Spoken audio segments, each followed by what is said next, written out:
Hello everyone, Antony here, and today I'm going to be talking about Verdi's Otello, which was shown last night at the Deutsche Oper Berlin.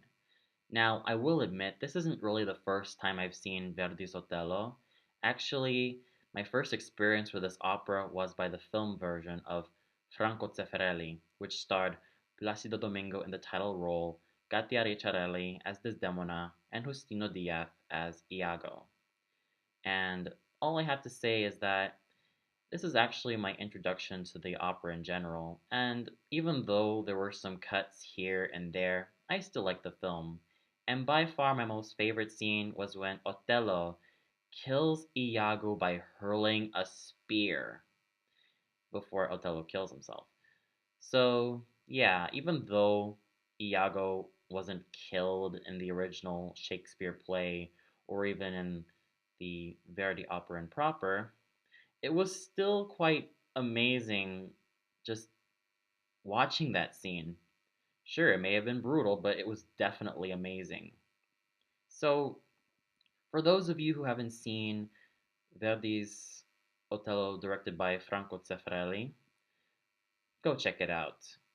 It may not be the best incarnation of Verdi's Otello, but you won't be disappointed, especially since the cinematography is amazing and the singers do an amazing job as well. So you can even check it out on YouTube. I wouldn't be too sure if it's there or maybe some other video sites. Maybe you just have to type Verdi, Otello, film, Zeffirelli, and maybe you might get some results here and there. I wouldn't be too sure, but I think it's most likely on YouTube. So go ahead and check it out. Now that that's out of the way, let's get on with the review. As always, I have this program here with me, and along with this list of crew members and cast members, so that just in case I forget any names or um, mispronounce any names, then I have this as my guide. These two as my guide. The conductor was Donald Runnicles. The production was by Andreas Kriegenburg. The set design was by Harald Thor. The costumes were by Andreas Schrad. The lights were handled by Stefan Borlega. The chorus master was William Spalding. The chorus master for the children's chorus was Christian Lindhorst. And the choreography was by Senta Herta. Now, this production of Otello is not really a traditional type of production. It's a more modern production, albeit it's mostly set in like the bunks of the war refugees. As in the opening scene, you see like all of these refugees um, standing on stage. One of them has like war paint on, and they also have like these monitors where war footage is shown, as in signalizing that, oh wow, Otello has finally won the battle, despite that there's a lot of fighting and shooting going on here and there. So it's quite interesting. I could safely say that this is sort of like set in like, let's say, the times of the Syrian war, or warring times of like, let's say, the 80s or the 90s. But I think this is probably after World War II. That's all I could say. It's basically set like way after World War II, but somewhere like in the Syrian war or something like that. And between the scenes of Otello and Desdemona, there is like a there's like a bed, and there's like a wall surrounding that bed, and it's just that between the scenes of Otello and Desdemona, Desdemona and Emilia, and Desdemona's and Otello's death. So yeah, it's a very interesting production, quite modern, and I think it kind of resonates with the whole tale of war, passion, envy, love, and power. And what's also quite interesting is that when Iago sings his credo, um, he throws like these coins around, and the kids basically get all the coins, and um, maybe it's sort of like safe to say that maybe Iago is basically trying to poison these children's minds and saying, oh, he's a good influence to them. I mean, nothing can go wrong with him, even though he's singing something about evil.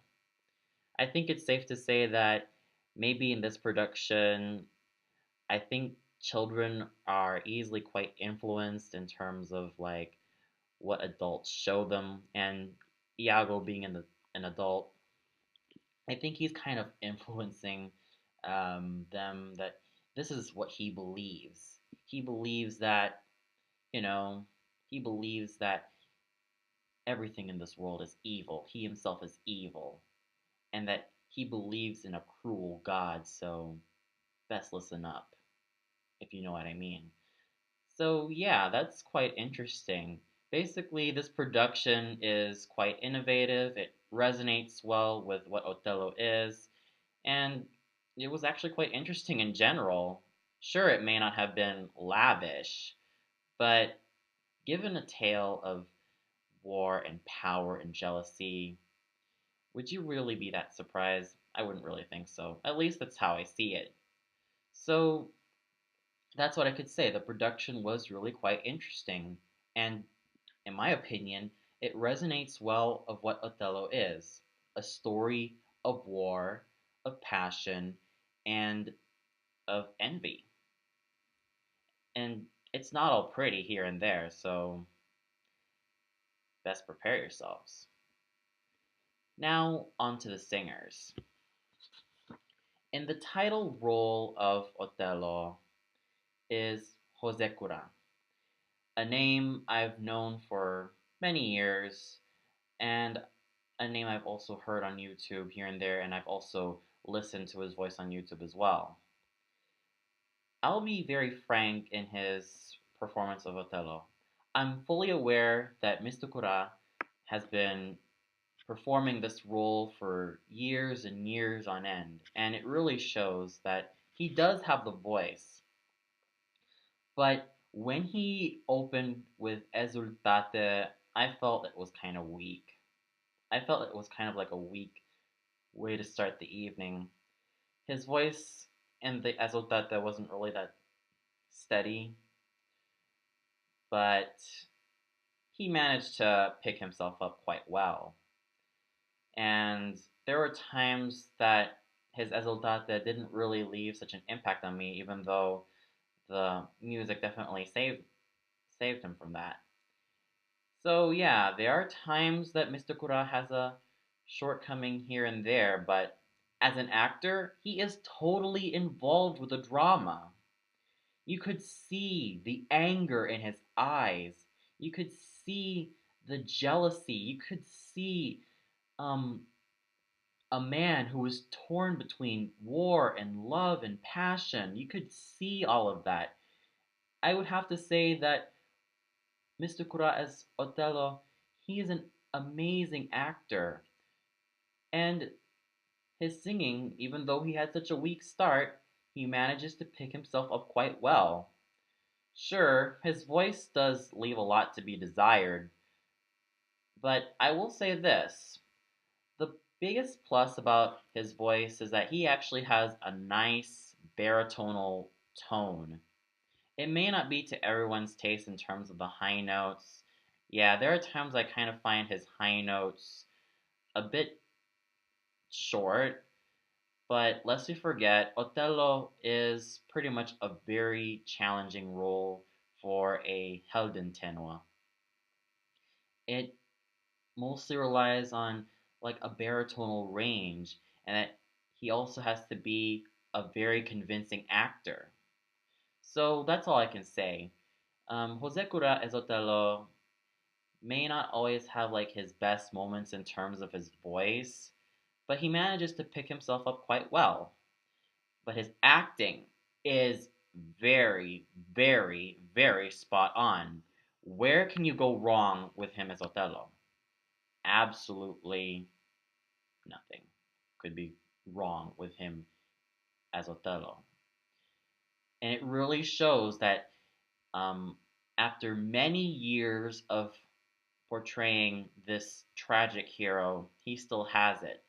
Not always vocally, but in terms of stage presence, he definitely has it. And the audience really loved him in that role. Now let's move on to the Desdemona, who is sung by Barbara Frittoli, another big name that I know and that I've actually also watched on YouTube once or twice.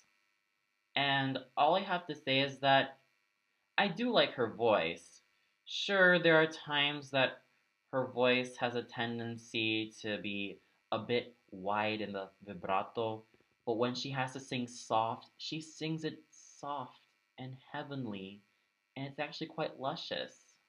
Her high notes are really strong all throughout, and she has a magnificent spin to voice, but at times it leaves a lot to be desired, but I personally enjoy her portrayal as Desdemona. And in terms of her look, she's quite beautiful. She has such a beautiful, long, flowing brown hair, and her stage presence is quite involving as well, especially in the final act. I mean, you see Desdemona crying her eyes out, and when she asks Emilia to give her some tissue, she gets some pieces of tissue and she throws it around as if though she's trying to remember her wedding night with Otello and how it was such an amazing evening for her just to be wed to Otello. But nowadays, since Otello acts all jealous and angry and um, a bit of a meanie to her, well, she can't relive those memories anymore. Those were gone. That was then. And all she has are the memories. With Miss Fratoli as Desdemona, you could really feel sympathy for her. And I especially loved her duet with Jose Cura, the Già nella notte densa. Every time I listen to this duet, every time I watch this duet, there are times that I really want to cry because this is the only time where Otello and Desdemona really passionately love each other, and especially with the phrases un bacio ancora. It's so beautiful that I personally feel like I'm almost about to cry. I almost feel like I'm about to tear up because here is such a beautiful relationship with Otello and Desdemona, but it's unfortunately short lived because of Iago's machinations. So, yeah, basically, all I could say is that Mr. Cura and Miss Fritoli basically had good chemistry as the main couple. And sure, both of their singing leave a lot to be desired, but in terms of acting, they were involved with the drama, and that is a really great plus. The Iago for the evening was Marco Vratonia. All I have to say is that he is by far the best performer of the evening. And to be very honest, I love his voice. It is a virile, smoldering voice, which he makes great use of. When he has to sing um, strong, he sings it really strong. And when he has to sing soft, he sings it soft and almost in a sneaky, manipulative way to the point where, wow, this guy is a vocal tour de force. And he's also quite handsome in terms of looks. He's really such an amazing singer. And he's equally an amazing actor. He's able to bring out the nuances that make Iago such a bastard. I mean, from his glares, from his laughs, from his sneers, they are all really convincing. I mean, Iago is the type of villain you want to hate so badly, but you can't help but really like the fact that you hate him. This guy is such an incarnation of evil. He goes out of his way to be an asshole towards Otello and Desdemona, but mostly Otello and Cassio. He goes out of his way to be an asshole towards everyone. And with Mr. Vratonia as Iago, I was immediately hooked. This guy had it all. A wonderful timbre to his voice. Dark, smoldering, virile. It feels like warm chocolate, to be honest. Warm chocolate with a little bit of metal. I know that's a weird analogy, but still, what can you do? His voice was really that great. And in terms of acting, he is by far the best actor of the evening. I mean, there is no doubt that you could really feel involved with this Iago. Words cannot describe how great of an actor Mr. Veratonia is. And yeah, he made me want to love to hate Iago a lot more. So a grand kudos to Mr. Veratonia. And I wish him all the best in his future endeavors. Now to the minor roles. The role of Emilia was sung by Katarina Bradic. I really like the timbre of her voice. It's a well focused mezzo voice. And her acting is also quite involved as well, especially when Iago tries to touch her in a way that seems lewd. And she says, and she's like, "What are you doing?" I thought Miss Bradic was a very involving actress, and her voice, even though she has such a small role, she makes great use of her instrument. And that's a very commendable feat to do. I mean, yeah, Emilia isn't really such a big part, but Miss Bradic was able to pull it off really well. She makes great use of the time given in her small part, and she does a really commendable job in her singing, so kudos to her. In the role of Cassio, we have a young American tenor by the name of Matthew Newland. I really love his voice. It's a perfect complement to that of Otello. It's a perfect foil to that of Otello's robust baritonal voice. His voice is lyrical, it's light, it's absolutely gorgeous. And even though Cassio isn't that much of a big tenor part as well, he makes great use of it.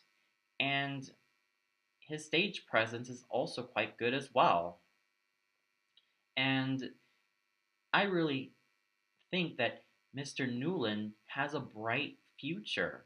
Sure, I've seen his biography and it's stated that he's done some small roles here and there, and he's done some big roles like Tamino as well. And for that, I really wish him all the best. I think this guy really has the potential to blossom even more as a tenor. And I really, really want to see more of him. And I really hope that he sings more. I really hope that he continues to sing because, you know, he's still quite young. And I'm sure when the time comes, he will blossom beautifully and even more so than in his previous years. So, overall, I have to say that his portrayal of Cassio in terms of singing and acting were beautifully done, especially in his scenes with Iago. You could see that they're kind of like in cahoots, but yeah. But yeah, Cassio is he's a good guy. I mean, you kind of feel sorry for him for being pulled into this, but yeah. So overall, Mr. Newland as Cassio, great job, beautifully sung, and nicely acted. In the role of Rodrigo, we have Clemens Biba. He still has a really great voice, and I definitely like his acting as well.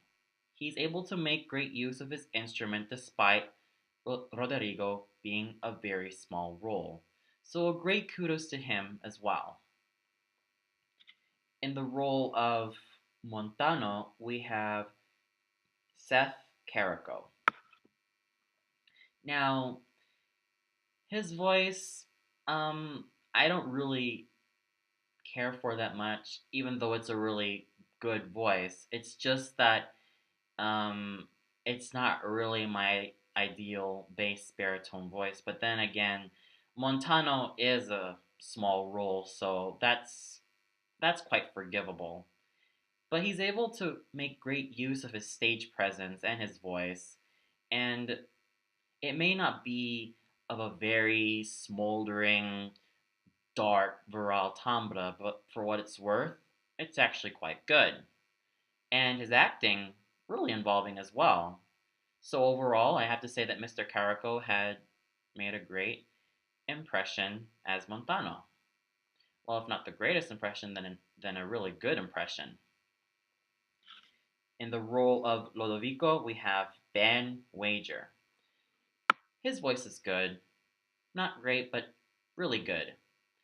He does have a nice, sort of dark quality to his voice, and his acting is really good as well. But it's not really like a big basso voice. It's more of a lyrical bass voice. But still, he's quite young, and maybe if time will move on, and maybe if it will if he could give himself more time, then he could even find himself singing bigger basso roles, and for that I'm really hoping him for the best. And in the small role, the very, very, very, very small role of the Herald, we have Andrew Harris. He makes great use of his role. He has a good voice. I especially like the part where one of the members of the children's chorus like grabs on his hat and he grabs his hat back and he warns the kid, you know, if you don't stop doing that, I might do something bad to you. Yeah, I thought that was kind of cute. So yeah, overall, the singers, fantastic. Fantastic singers and equally fantastic actors, though I'd have to say that they are more fantastic actors than they are singers. Not like they didn't do bad or anything, but like I said, they were all excellent. They were all excellent. They were all involved in the drama, and they brought a lot of life to their characters. And they even make them a lot more interesting than they already are. The chorus, as always, was beautiful, beautifully sung in the loud moments and the soft moments. They were all beautifully sung, especially the children's chorus. And in fact, the children's chorus managed to get themselves involved in a few scenes here and there, basically in the scenes where um, a lot of the other chorus members are in the bunks. So, yeah. Another notable thing I'd like to point out is that even when Otello is like grabbing onto Iago's shirt and threatening him, asking him if it's true or not. The chorus members like go up in their bunks and like close the curtains. I think just to avoid any trouble from happening. And it's basically personal between Otello and Iago. I thought it was really cool. And going to the conductor, Mr. Donald Runnacles, I thought he gave it his best. I really loved the way he conducted. I really loved the way he was handling the orchestra and chorus. I thought it was magnificent. And in fact, every time I hear the opening of Othello, my hair stands up on end and I'm pushed back pushed back to my seat. That's how epic it is. So overall, my evening at the Deutsche Oper Berlin with Verdi's Otello was amazing. Very amazing indeed. With special kudos going to Marco Frattonia as Iago. You were definitely the best performer and the best person in the cast, and I absolutely applaud you for making Iago such a believable villain. And same goes for every other cast member as well. They all did a magnificent job, especially the chorus and the conductor. It was a magnificent evening for opera, and if you have any feedback or if you disagree or agree with some of the things I've said about the singing or the production or anything else in between, feel free to leave it in the comments below. Well, I hope you all enjoy this review and have a nice day.